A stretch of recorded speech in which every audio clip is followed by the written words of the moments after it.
Ed's Corner number 14, Antioch and the whole Southeast, May 1st of 2023. Last January, a meeting was held at Antioch High School to discuss the problems in Antioch and the southeast portion of Davidson County and to find solutions.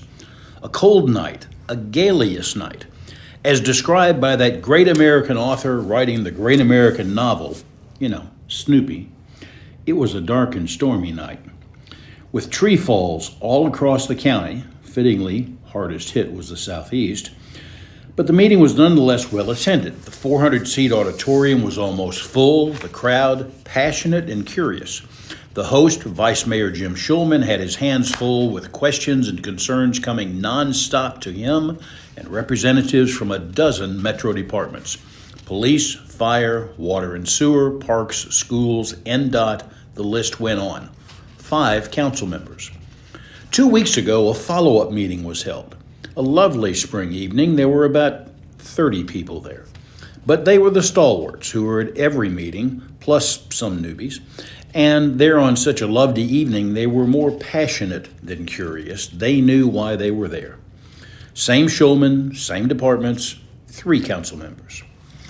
The greatest concern in Southeast is overall management of growth.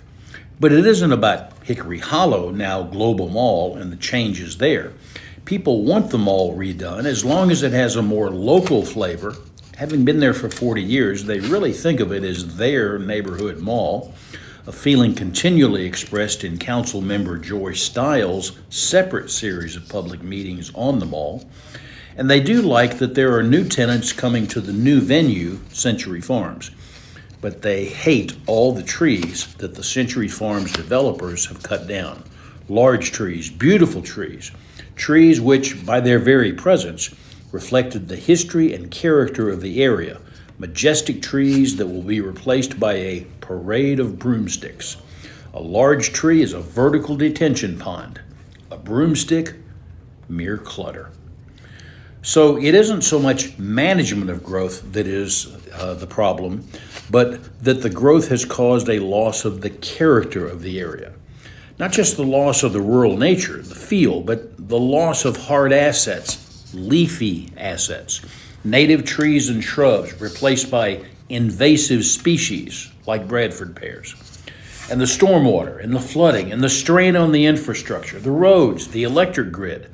They're still mad about Christmas Eve and why the Titans were given enough power to light up a small town or a small stadium.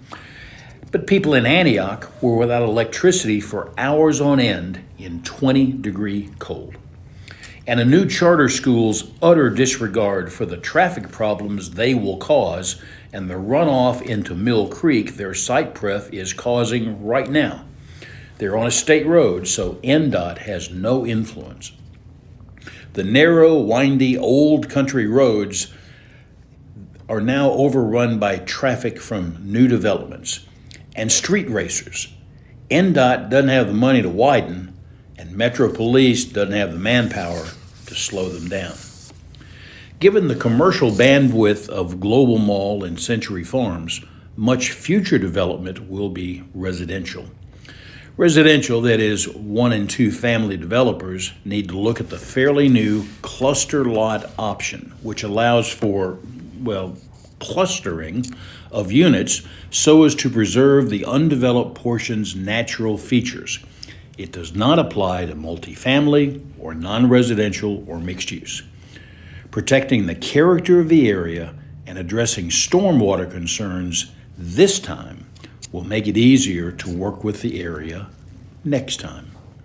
Character, stormwater, traffic, top of the list out southeast. I'm Ed Branding.